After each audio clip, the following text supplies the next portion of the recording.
দুজন মহিলা একই যানবাহনে চেপে প্রতিদিন তাদের কর্মস্থলে যেত।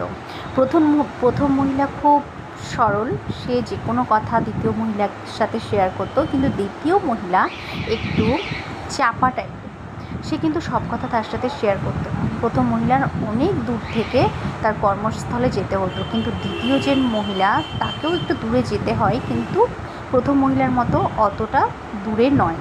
প্রথম মহিলা দুটি ছোট্ট ছোট্ট সন্তান, তাকে খুব কষ্ট করে কর্মস্থলে যেতে হয় এবং তার জীবনে একটা দুর্বিষহ একটা ব্যাপার নেমে এসেছিল। প্রথম মহিলা একদিন দ্বিতীয় মহিলাটিকে বলল, জানো তো, আমার না একটা ট্রান্সফারের কথা চলছে। দ্বিতীয় মহিলা তখন বলল, ট্রান্সফার কোথায়?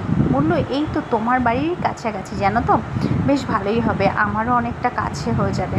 তখন দ্বিতীয় মহিলা তার কাছ থেকে সব কিছু খুঁটিনাটি খুব চতুরভাবে শুনে নিল। প্রথম মহিলার ট্রান্সফারের প্রসিডিওর শেষ হওয়ার আগেই দ্বিতীয় মহিলা সেই জায়গায় নিজের ট্রান্সফার করিয়ে নিল।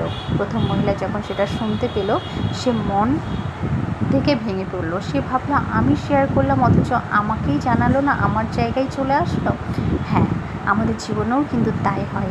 আমরা যদি আমাদের গোপনীয় কোনো কথা কাউকে বিশ্বাস করে শেয়ার করি, তাহলে সে যে আমাদের ক্ষতি করবে না আমরা কিন্তু বলতে পারবো না। তাই গোপনটা গোপন রাখাই ভালো।